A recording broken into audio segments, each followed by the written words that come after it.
Tahukah kamu kalau penyakit autoimun itu sebenarnya adalah penyakit kronis? Dan tahukah kamu kalau autoimun itu juga sebenarnya adalah hidden disability? Nah, kita akan mempelajari lebih banyak soal autoimun bersama Dr. Faisal Parlindungan, seorang dokter spesialis penyakit dalam dan konsultan rheumatologi. Selain itu, kita juga akan berbicara dengan Deanda Dewindaru, salah seorang pasien penyakit autoimun. Keduanya sedang berjuang di Mahkamah Konstitusi untuk mendapatkan pengakuan negara agar autoimun masuk dalam kategori yang tercantum dalam undang-undang mengenai disabilitas. Harapannya, para penderita autoimun bisa mendapatkan tanda pengenal khusus dan mendapatkan layanan prioritas di transportasi publik. Bagaimana cerita mereka selengkapnya? Kita simak di Query. Jadi kita coba menanya ke beberapa teman-teman pasien autoimun, apa sih kendala kalian tentang akses? Nah, ada yang mengatakan bahwa itu tadi ketika mau datang ke rumah sakit menggunakan angkutan umum, malah ketika pulang pasiennya pingsan atau tepar 1 minggu, kecapean. Iya banget sih dok, so pernah pingsan juga. Pingsan. Nah ini dia contoh nyata. Pasien-pasien autoimun ini memiliki kendala akses itu bukan cuma dia kelihatan nggak bisa jalan atau pakai kursi roda, namun pasien-pasien yang kelihatannya segar, cantik, ganteng, sehat itu juga mengalami kendala akses. Ya kenapa? Pasien-pasien autoimun ini penyakitnya kan di dalam ya mas ya. Banyak yang kayak Mbak Deni kita nggak ngelihat kalau dia ada kondisi penyakit. Namun tadi dikatakan beliau kalau kena panas.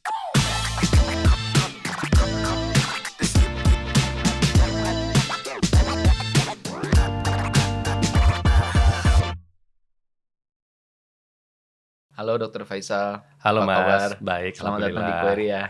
Thank you. Deanda, apa kabar? Iya, begitulah fluktuatif lah Mas Madin. Oke. Ketemu lagi kita nih di Query. Saya sama Deanda ini kawan lama karena kami pernah dulu liputan bareng. Oke. Jadi kita hari ini akan membahas tentang penyakit autoimun dan riset-riset terbaru soal autoimun juga, dan mungkin kita mau mendorong policy-nya gimana supaya autoimun ini bisa diperhatikan oleh pemerintah secara pengakuannya. Nanti kita cerita dari Deanda. Tapi sebelum kita mulai jauh-jauh, cerita dulu dong. Deanda selama beberapa tahun terakhir ini aku lihat aktif untuk menyuarakan soal autoimun. Memang kamu punya penyakit autoimun apa aja? Oke Mas, jadi sebelumnya aku tuh ada sakit autoimun, ada 3. Jadi Guillain-Barré syndrome. Jadi itu berhubungan dengan saraf lah ibaratnya. Okay.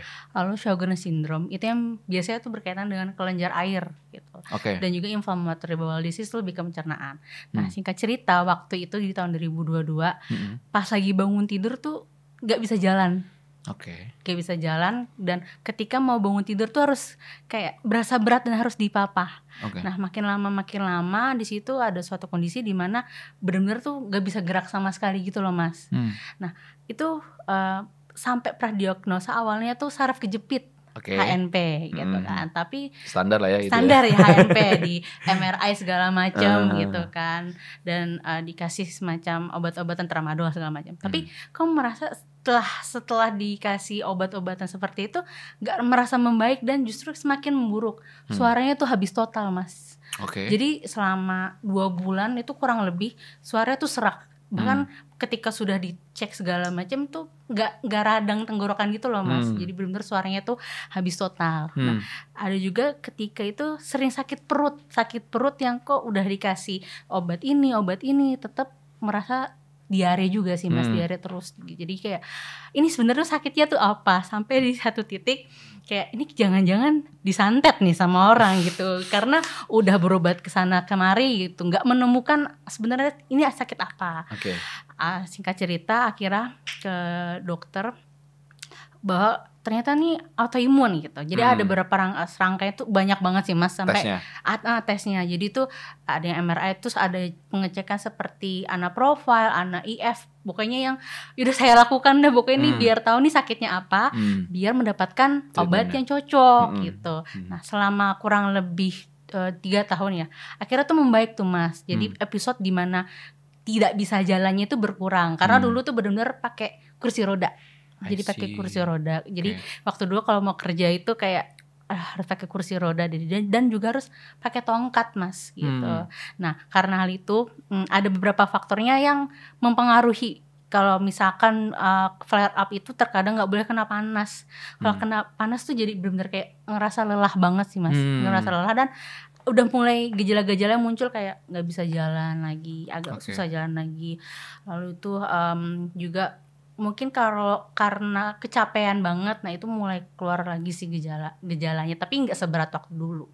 Biasanya kayak gitu. Dan ini 3 kondisi autoimun itu didiagnosis di waktu yang bersamaan atau simultan bertahap? Simultan. Jadi yang awalnya itu yang Guillain-Barré syndrome karena kan nggak bisa jalan. Jadi Oke, yang itu dulu ya. ini dilihat itu dulu. Lalu yang kedua waktu itu ke dokter remato. Katanya ini cek dulu aja anaprofil, ANA-IF-nya gitu. Akhirnya ternyata memang hasil anaprofilnya tuh positif, plus gitu lah, ada bagian positif. Terus disuruh kerujuk ke dokter gigi subspesialis penyakit mulut dan dokter mata, dan itu hasilnya memang dry eyes-nya itu tes shimmer, jadi tes untuk melihat apakah matanya kering atau enggak. Ternyata itu emang kering banget.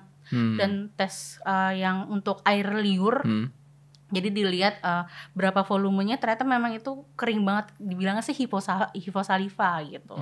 Jadi memang positif Sjogren katanya gitu.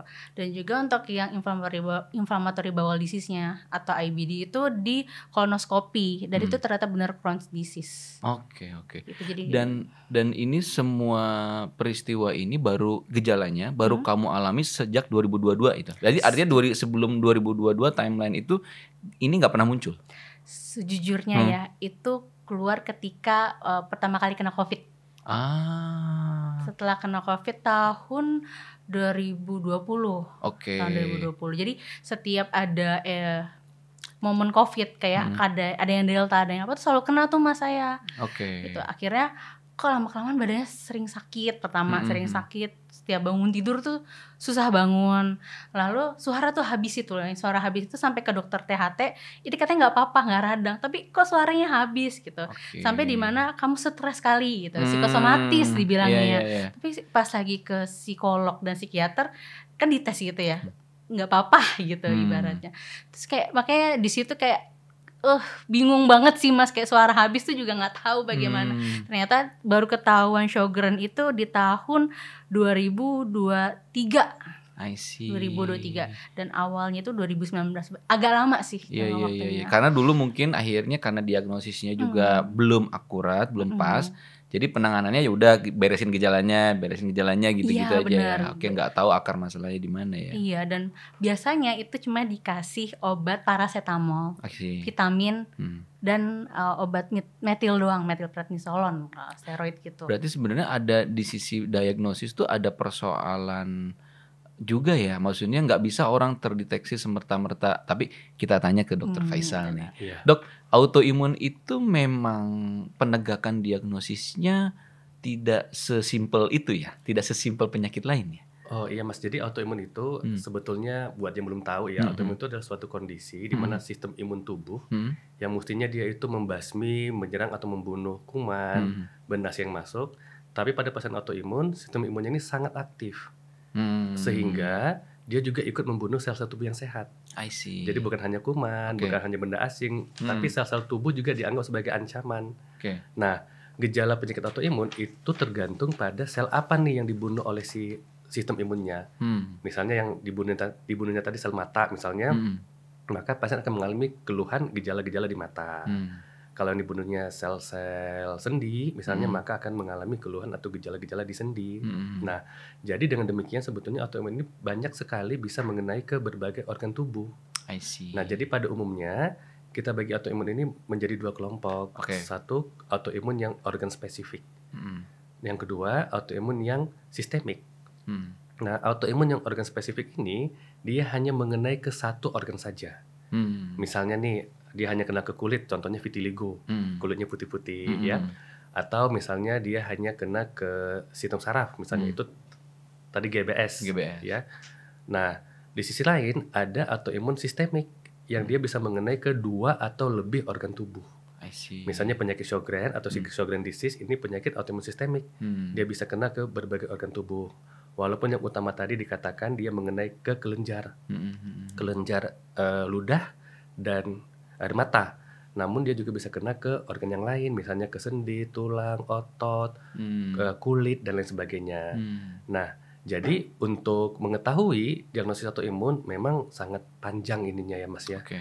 Panjang jalannya dan juga membutuhkan berbagai teknik diagnosis yang mungkin ada beberapa yang susah dijumpai mungkin dan juga mahal. Oke. Ya, sebagai contoh tadi Mbak Dea bilang tadi tentang ini ya, tentang ANA ya, tes ANA IF.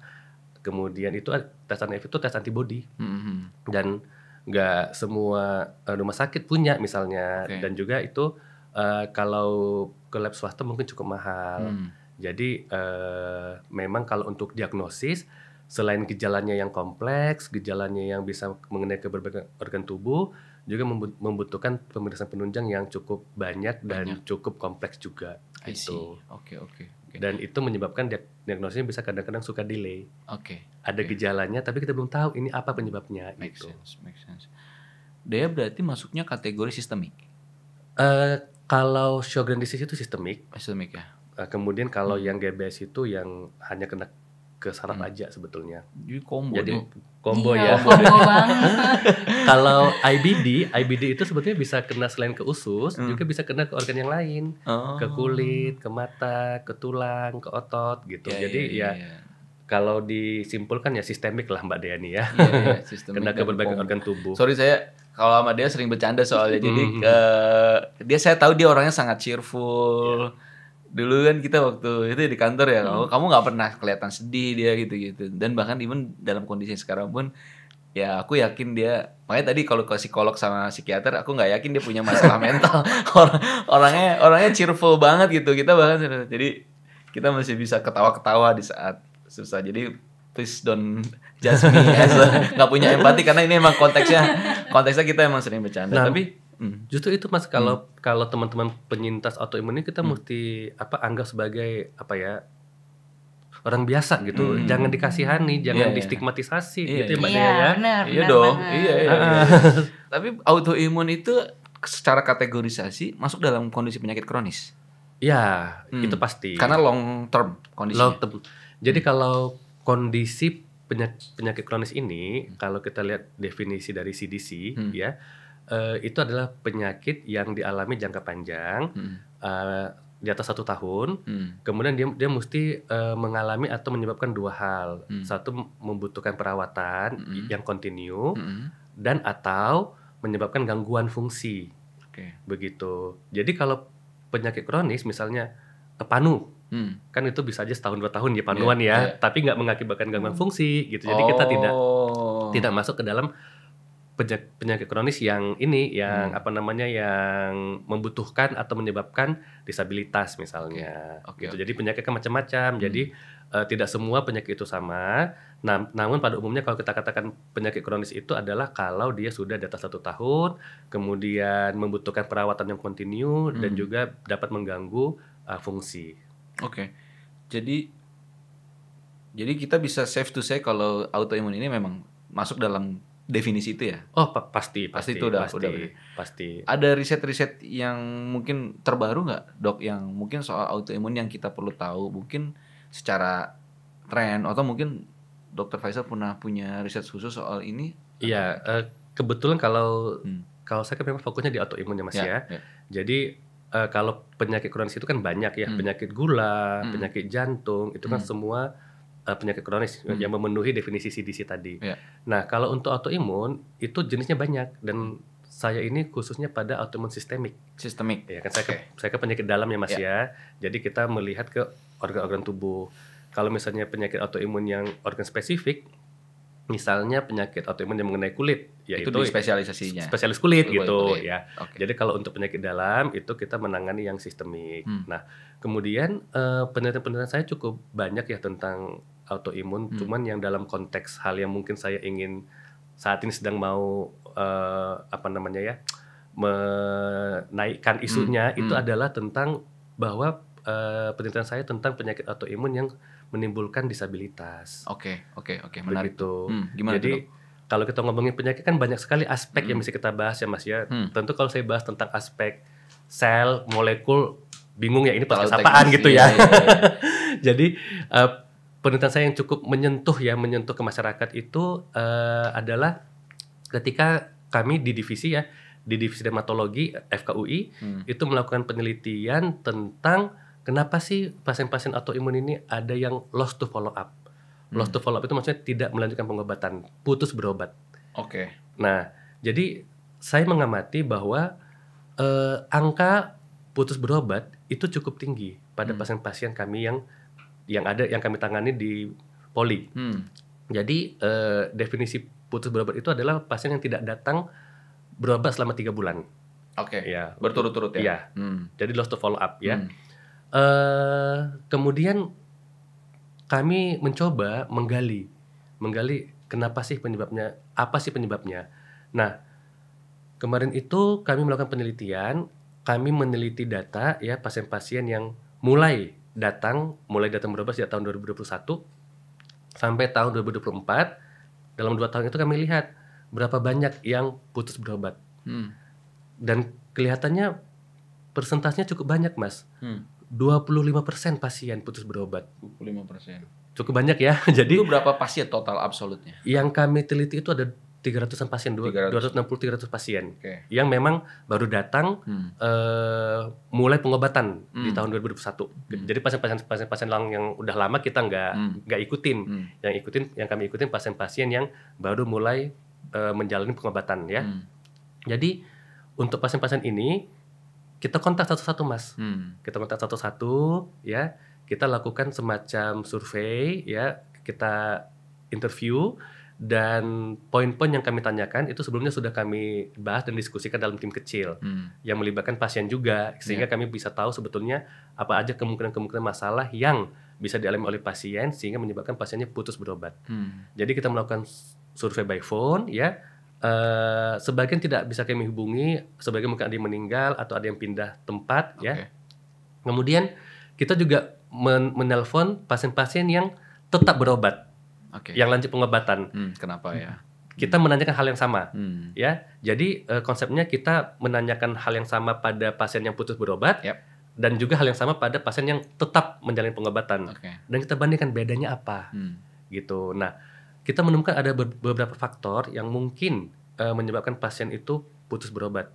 Contohnya jauh, tempat tinggalnya jauh, kemudian kendala kesibukan. Kemudian kendala dia mengalami penyakit lain sehingga memutuskan untuk menjalani pengobatan di poliklinik yang lain. Ya misalnya pasiennya juga ada sakit gula, ada sakit jantung, jadi dia lebih fokus ke situ. Ada juga yang mengatakan kendala akses transportasi, ya akses untuk angkutan umum. Kemudian ada juga yang mengatakan bahwa setelah berobat dia udah enakan, ya jadi dia nggak mau lagi datang gitu loh. Jadi macam-macam tuh. Nah setelah kami lakukan analisa. Ada 2 hal yang mengemuka ya. Kemudian di 2 hal ini kami analisa lebih dalam dan pada ujungnya setelah kami melakukan analisis multivariat, jadi semua faktor itu kita analisis, kita bandingkan yang putus berobat dengan yang lanjut pengobatan, kita jumpai ada 1 faktor yang paling signifikan, satu-satunya itu adalah akses angkutan. Nah ini membuat kami kaget, Mas. Maksudnya kita kan di ibu kota ya, yang mestinya akses angkutan umum itu banyak ya. Kita ada busway, ada KRL, kemudian ada TJ ya, ada MRT. Namun kenapa malah akses ini yang menjadi satu-satunya faktor yang signifikan pada analisis multivariat kami? Itu. Nah, itu menjadi tanda tanya bagi kami sehingga kami memutuskan melanjutkan lagi penelitiannya untuk menggali lebih dalam tentang hal ini. Begitu, Mas. Dan akses itu korelasinya dengan disability tadi. Ya, karena dulu kamu pernah pakai kursi roda juga. Jadi mostly para pasien autoimun itu harus menggunakan kursi roda. Ini kayaknya Mas udah bisa jadi peneliti deh. Saya berusaha connecting the dots. Connecting the dots ya. Jadi ya makanya kalau pasien ngomong, oh saya nggak ada duit dok, dok saya nggak punya BPJS dok, itu kita masih oke ya. Iya. Tapi ketika the only factor yang paling signifikan itu adalah akses, kita tanda tanya, what is going on, ada apa, gitu. Jadi kita coba menanya ke beberapa teman-teman pasien autoimun, apa sih kendala kalian tentang akses? Nah ada yang mengatakan bahwa itu tadi, ketika mau datang ke rumah sakit menggunakan angkutan umum, malah ketika pulang pasiennya pingsan atau tepar 1 minggu kecapean. Saya banget sih dok, so pernah pingsan juga. Pingsan, nah ini dia contoh nyata. Walaupun waktu itu saya belum kenal beliau ya, tapi ya itu salah satu ini. Dan kita juga melihat bahwa pasien-pasien autoimun ini memiliki kendala akses itu bukan cuma dia kelihatan nggak bisa jalan atau pakai kursi roda, namun pasien-pasien yang kelihatannya segar, cantik, ganteng, sehat itu juga mengalami kendala akses. Ya kenapa? Pasien-pasien autoimun ini penyakitnya kan di dalam ya Mas ya. Banyak yang kayak Mbak Deni kita nggak ngelihat kalau dia ada kondisi penyakit. Namun tadi dikatakan beliau kalau kena panas kayak daun layu. Luluh kayak daun layu. Perut, diare. Diare. Dan itu tentu nggak kelihatan, namun actually it's mengganggu, membuat pasien mengalami gangguan fungsi, disabilitas, begitu Mas. Memang kalau treatmentnya autoimun itu segimana sih dok?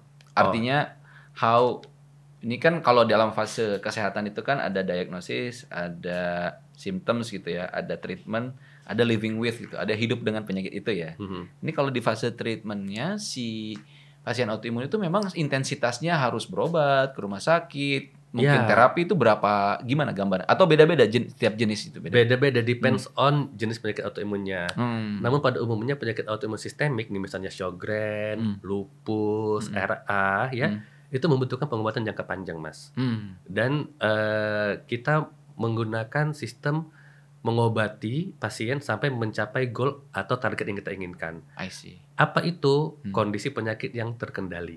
Itu namanya remisi. Jadi bukan sembuh, bukan penyakitnya hilang, bukan penyakitnya tidak ada lagi, ya. Jadi kita mencapai kondisi remisi, itu maksudnya penyakitnya stabil, terkendali, pasien itu bebas atau minimal simptom atau gejala. Jadi bisa berfungsi sehari-hari. Ya kan, jadi kayak pasien diabetes itu kan sebetulnya walaupun gulanya sudah bagus, kemudian sudah namun ya penyakitnya tetap ada, tapi mesti dikendalikan. Makanya tadi ketika Mas bilang tadi living with the disease, ya memang itu yang mesti dilakukan, yang dialami oleh teman-teman penyintas autoimun, mesti hidup dengan kondisi ini. Dan tugas kami sebagai dokter adalah memastikan bahwa pasien-pasien kami ini dapat memiliki kualitas hidup yang baik. Jadi bukan hanya sebatas kasih obat, tapi kita juga mesti memiliki empati, komunikasi ke pasien, dan memastikan bahwa this patient ini bisa menjalani hidup dengan baik. Begitu. Itu rata-rata, kalau kita tarik rata-rata, walaupun saya tahu ini beda-beda, tapi rata-rata misalnya seberapa sering intensitasnya harus ke dokter atau ke rumah sakit atau konsultasi? Ada sebulan sekali? Ya Mas. Sebulan sekali, at least sekali ya. Ya biasanya pasien yang sedang aktif penyakitnya minimal sebulan sekali. Ya, kalau yang sudah stabil bisa 3 bulan sekali. Ya tapi tetap mesti dipantau. Dan pengobatannya juga biasanya itu jangka panjang ya Mas ya. Jadi selain memantau penyakitnya, kita juga mesti mantau efek samping obat. Ya jadi gimana efek sampingnya? Iya, jadi kadang ada pasien tuh yang senang tuh minum metil, metil itu sejenis obat steroid. Kita katakan obat dewa. Dia bisa mengatasi kondisi inflamasi atau kondisi radang. Dimana kalau minum itu ya pasien enak tuh, badannya enak. Ya tapi obatnya nggak boleh dikonsumsi dosis tinggi jangka panjang. Nah, dan itu mesti diawasi. Namun ada pasien yang mungkin ya subset yang tadi ya, udah enakan, nggak mau datang lagi ke poli gitu, menganggap kondisinya udah membaik, dan ketika kambuh ya tinggal beli obat bebas di apotek, padahal itu sebenarnya tidak boleh. Kalau dia sekarang pengobatannya gimana? Udah dalam fase remisi, udah mulai jarang, atau sekarang intensitasnya masih balik? Aku masih sebulan sekali kalau sekarang. Iya. Bahkan sebenarnya 2 minggu yang lalu tuh dirawat karena flare up gitu. Enggak, sorry, kalau 3 kondisi itu, 3-tiganya ke dokter yang sama atau kamu harus beda-beda dokter? Beda-beda dokter. Tapi kemarin kalau yang dokter saraf katanya ya udah ke imunolog aja gitu. I see. Terus kalau misalkan yang IBD-nya ke gastro. Ke dokter gastro, penyakit dalam juga tapi beda subspesialis gitu. Berapa obatnya sehari yang diminum? Dikit sih Mas, paling cuma 7. 7 banyak. Dulu lebih banyak Mas, bisa lebih banyak. Kalau yang dulu tuh lebih parah gitu, bisa lebih banyak deh. Karena kayak itu lebih banyak kayak multivitaminnya sih, kayak misalnya asam folat, vitamin D gitu-gitu sih. Tapi mengkonfirmasi risetnya Dr. Faisal, bener nggak kamu bahwa pasien autoimun itu memang ada kecenderungan untuk berhenti?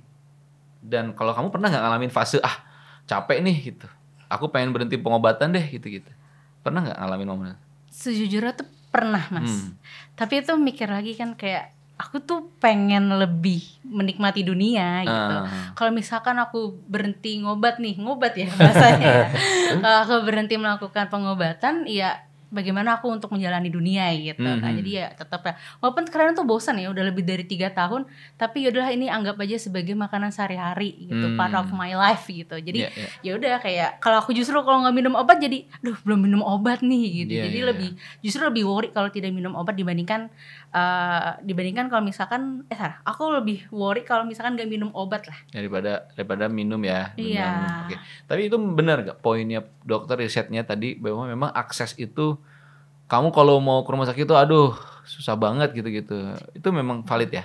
Ini boleh jujur ya Mas ya. Jujur lah, emang ini form jujur kok. Jadi kan sebohong. Sebenarnya aku kan dirujuk ke RSCM ke dokter sarafnya. Terus tuh karena rumah aku kan tadi di Bekasi kan, akhirnya sekarang pindah Pondok Cabe. Karena itu kan harus naik kereta dan transit di Manggarai. Akhirnya nggak lanjut lagi sih, karena ketika naik kereta itu harus berdiri. Dan waktu itu pernah kayak minta tempat duduk, kayak Mbak kan masih muda gitu. Jadi kayak ya mungkin itu adalah salah satu challenge kayak buat iya sih masih muda tapi saya butuh tempat duduk gitu. Jadi terkadang tuh kayak dibilangnya tuh orang hamil. Karena perempuan jadi kayak ya udahlah, jadi kayak ya itu salah satunya memang aksesibilitas sih Mas, itu aksesibilitas banget ya. Ya. Di Bekasi nggak ada buat penanganan ini? Di rumah sakit di Bekasi? Nah maka dari itu kan akhirnya ada salah satu rumah sakit yang akhirnya bisa tuh Mas, karena sebenarnya dokter remato atau dokter imunolog itu dikit banget Mas. Jadi kalau jarang banget, dan sekalipun ada tuh pernah itu masuk pokoknya tuh berobatnya jam 2 pagi, jam 1, jam 2 pagi itu melelahkan ya. Jadi bukannya kayak sembuh, jadi kayak ya ampun nunggunya itu lama banget karena memang mungkin di Bekasi itu sedikit banget dokter remato. Jadi mau nggak mau harus ke RCM. Harus ke RSCM atau yang di daerah Jakarta. Nah, kalau di Bekasi itu masih dikit banget. Gitu sih, Mas. Oke. Dok, balik lagi ke soal risetnya. Ya. Artinya dari temuan ini apa antidotnya? Apa solusinya yang mau didorong dari riset itu? Jadi sesuai yang saya sampaikan tadi Mas kayaknya cocok deh jadi.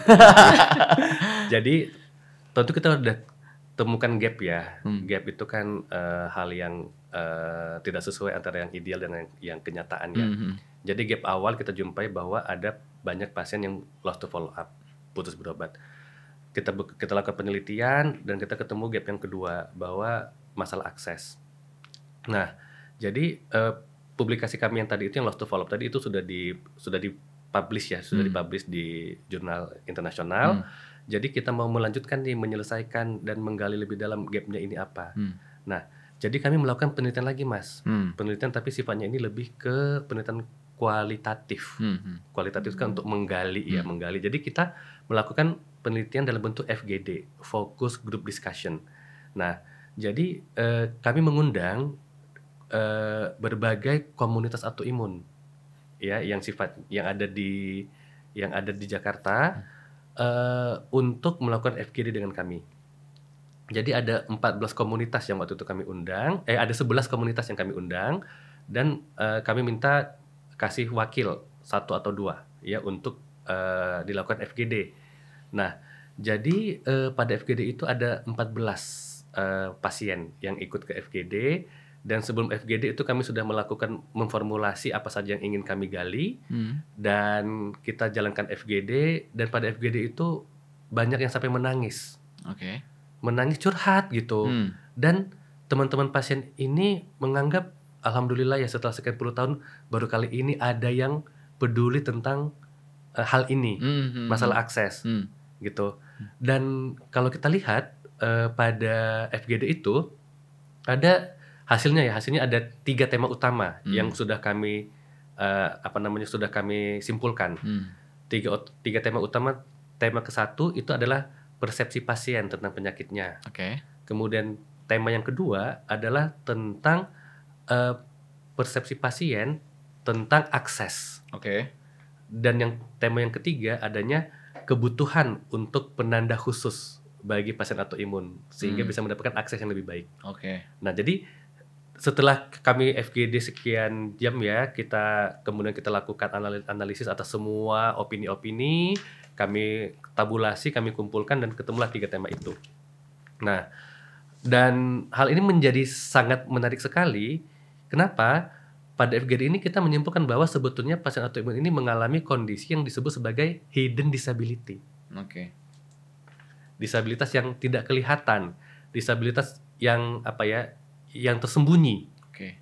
Dan setelah saya baca-baca kepustakaan, hidden disability ini memang belum begitu dikenal, Mas. Oke. Bahkan di tingkat internasional aja mungkin belum banyak gerakan untuk advokasi tentang hidden disability. Ya. Jadi hidden disability ini adalah suatu kondisi disabilitas yang tidak kelihatan yang diakibatkan oleh penyakit kronis. Oke. Tentu penyakitnya macam-macam nih yang bisa bikin hidden disability ya. Namun kalau saya fokusnya ke penyakit autoimun yang mengakibatkan hidden disability begitu. Dan pada penelitian itu juga kita mendapatkan masukan-masukan tema bahwa butuh suatu penanda khusus. Penanda khusus untuk teman-teman yang mengalami hidden disability. Sehingga walaupun tampilannya sehat, masih muda, masih baik, namun petugas bisa mengenali bahwa ini adalah populasi khusus yang membutuhkan perhatian khusus juga. Begitu, Mas. Masuk akal. Setuju. Harus ada penanda khusus. Setuju banget sih. Apalagi kalau yang masih muda sih, Mas. Jadi kalau lansia oke lah. Terlihat lansia. Tapi kalau untuk pakai kursi roda juga kelihatan. Iya, kelihatan. Itu disabilitas yang tampak. Kelihatan. Nggak hidden. Tapi kalau untuk teman-teman yang masih muda, saya ini kan nggak kelihatan sama sekali gitu kan. Padahal mungkin dalamnya udah rapuh gitu kan. Dalamnya udah rapuh. Jadi untuk ada semacam lanyar ya atau sign itu sangat butuh banget sih, Mas, of course. Itu juga yang akhirnya melatar belakangi kenapa kamu berjuang ke MK. Ceritain dong. Tapi ini untuk teman-teman yang sakit kronis juga. Jadi sebenarnya pengajuan kita itu juga berdasarkan dari penelitiannya Dr. Faisal. Oke.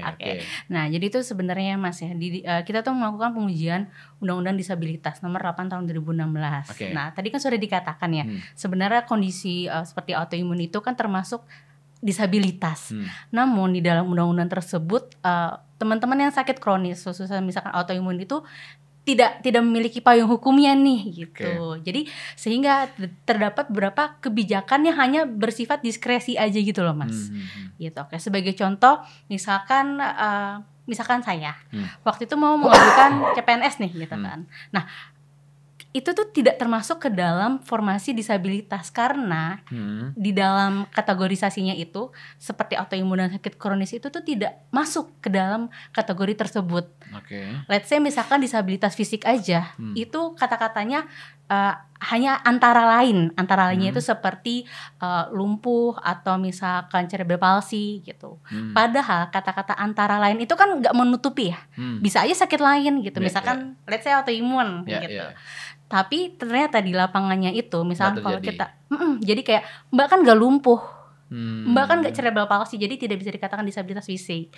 Nah maka dari itu, jadi itu aku terus Raisa sama Fauzi itu mengajukan untuk pengujian undang-undang disabilitas. Tuh, setidaknya teman-teman yang sakit kronis ini bisa dikategorikan ke dalam disabilitas. Jadi pendefinisian kategori penyakitnya itu jangan pakai lain-lain, langsung aja mention jembrengin karena pada prakteknya itu nggak dimaknai juga sebagai lain-lain ya. Sebenarnya lebih tidak terbatas pada, Mas. Tidak terbatas pada. Iya, jadi ya tidak hanya terbatas tadi cerebral palsy, lumpuh atau paraplegia gitu. Jadi frase yang mau diubahnya ada tidak terbatas pada. Iya, jangan antara lain. Iya, kalau antara lain pasti kalau di lapangan kayak ya hanya mereverse. Contohnya itu aja, contohnya itu aja. Penyakit yang di-mention di situ. Oke. Masuk akal. Nah, sekarang gimana progresnya? Nah, kemarin itu pengajuannya kita pertama udah sidang gitu kan, Mas. Sekitar 2 minggu yang lalu. Lalu minggu ini itu melakukan sidang perbaikan. Nah sekarang kita lagi menunggu dari keputusan 9 hakim apakah ini lanjut atau tidak, perkara ini dilanjutkan atau tidak. Kalau misalkan ini memang dilanjutkan, maka kita akan ada sidang dari saksi ahli. Si ahlinya. Iya. Dokter Faisal nanti jadi saksi. Haruslah. Kan penelitiannya kan salah satunya dari Dr. Faisal. Tapi let's say ini dikabulkan gitu ya gugatannya. Apakah artinya itu akan ada langsung sejalan dengan penanda khusus tadi? Atau ini hanya untuk akses-akses yang berbeda? Jadi ada korelasinya nggak antara penanda khusus dengan si perubahan regulasi ini? Secara langsung mungkin iya kali ya Mas ya. Tapi sebenarnya bisa ini lebih luas lagi Lebih gitu. luas lagi. Jadi misalkan bisa juga ada penanda disabilitas. Misalkan saya bisa dapat penanda disabilitas di KAI misalkan. Karena waktu itu pernah mengajukan KAI ini kan banyak sebenarnya. Jadi sebenarnya tuh pengakuan disabilitas sakit kronis itu udah parsial Mas. Kalau di MRT itu kita bisa dapat yang sakit kronis. Tapi kalau misalkan di KAI itu nggak bisa. Oh, cuman apa? Dapatnya cuman pengakuan apa? Nggak dapat apa-apa. Nggak dapat apa-apa. apa-apa. Hamil doang berarti yang ada labelnya. Yang hamil sama yang disabilitas yang termasuk Fisik. kategori fisik Yang itu. kelihatan, Yang kelihatan. Oke. Yang kelihatan gitu. Tapi kalau Transjakarta kan ada pilotnya ya Dok ya. Yang Betul. Oh, jadi beda-beda ya treatmentnya ya, beda moda transportasi, beda definisi mereka Iya, dalam Mas. mengkategorisasikan. Soalnya undang-undang yang di atas itu kan belum ini ya, Clear. belum ya mungkin belum spesifik lah ya, belum begitu mengakomodasi semua. Jadi kayak yang tadi disampaikan Mbak Dea, sifatnya hanya sebagai diskresi saat ini. Gitu. Ada study case gak di luar negeri yang memang sudah menjadikan ini sebagai disability? Of course, ini lagi-lagi Mas memang sangat-sangat cocok jadi peneliti ya. Jadi tentunya ketika kami melakukan FGD tadi, kemudian ketahuan deh bahwa ada kondisi hidden disability. Saya melakukan benchmarking ke beberapa atau melakukan riset gimana sih hidden disability ini di dunia. Jadi benchmarking kami itu ada dua ya. Jadi di Jepang dengan di Singapura Mas. Oke. Nah di Jepang itu dia mulai mengakui hidden disability itu ketika adanya Olimpiade Tokyo. Oke. Jadi ada penanda khusus di moda-moda angkutan umum ya untuk memfasilitasi yang mengalami hidden disability. Itu namanya health mark. Oke. Ya jadi biasa kalau kita lihat di kereta mungkin sudah ada tanda-tanda logo-logo kelompok-kelompok prioritas ya. Nah, namun ditambah satu lagi nih logo health mark tadi untuk menunjukkan hidden disability. Nah, yang kedua itu di Singapura ya.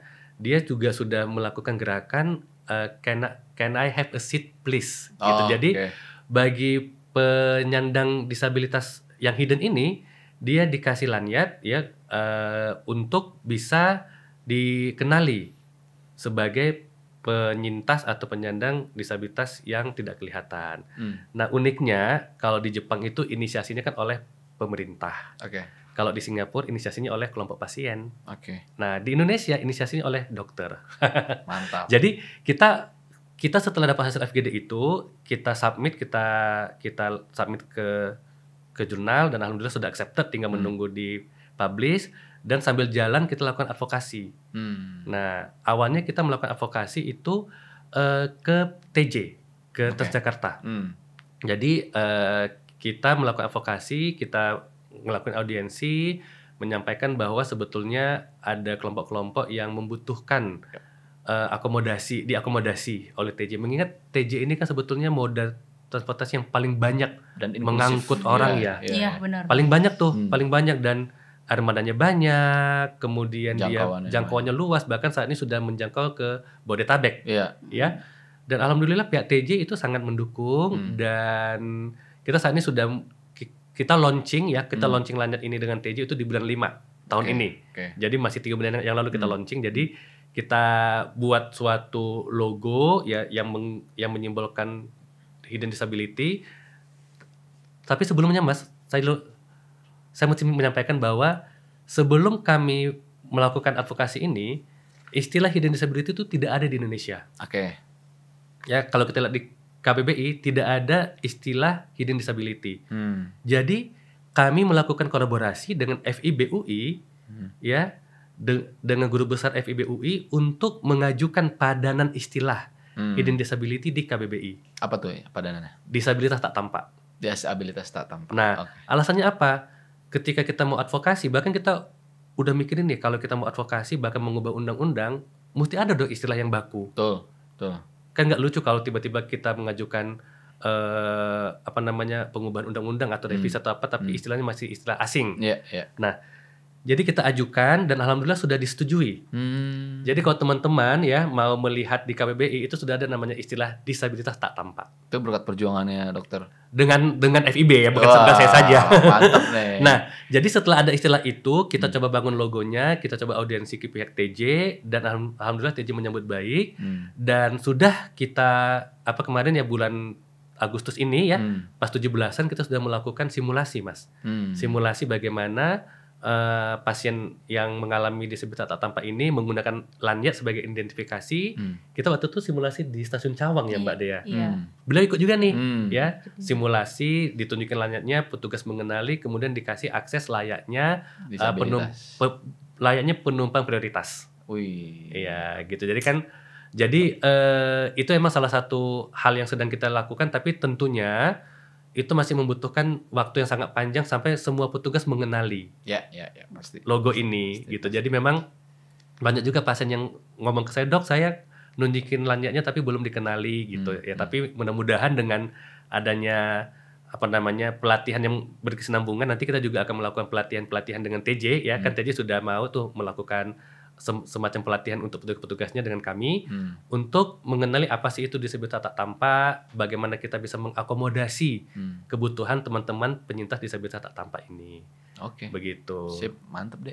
Dan mantap banget kan Mas. Iya, mantap, jadi perjuangan. advokasinya itu kita jalankan, TJ sebagai pilotnya, dan nanti mudah-mudahan akan kita juga lagi mau audiensi ke stakeholder yang lain ya, misalnya KCI. Ya, kan itu juga banyak di. Kalau ke Kemensos berarti sudah ya? Saya sudah ke Kemenkes sih Mas. Kemenkes ya? Kalau ke Kemenkes sudah. Sementara disability itu kan ada di Kemensos ya ranahnya ya? Iya betul.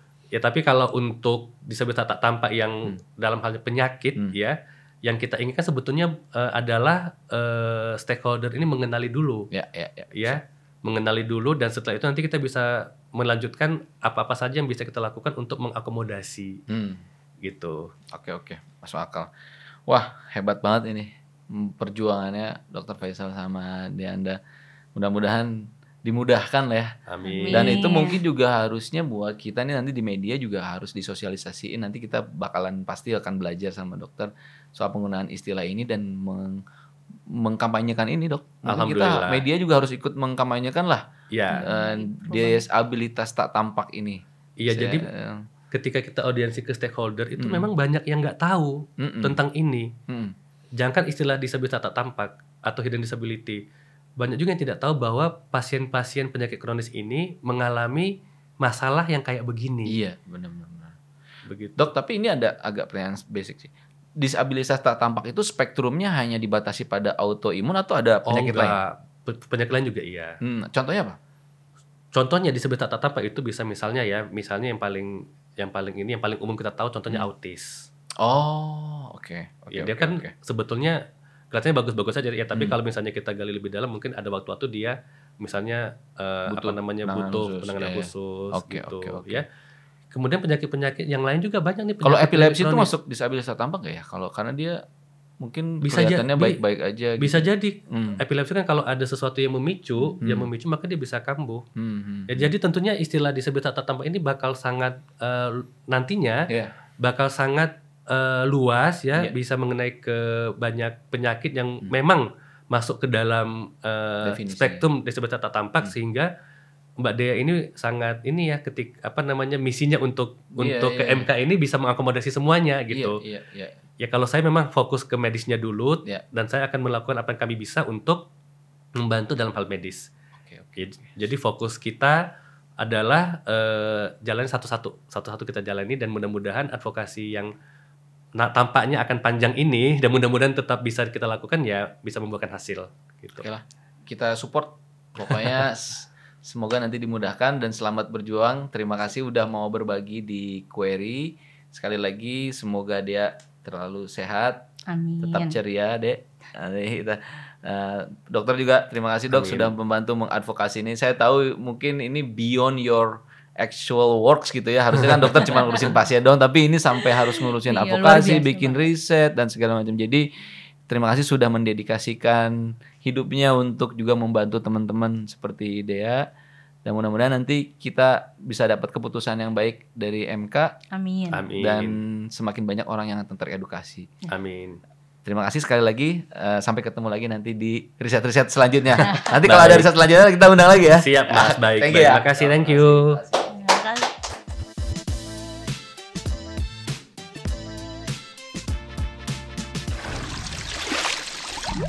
kasih.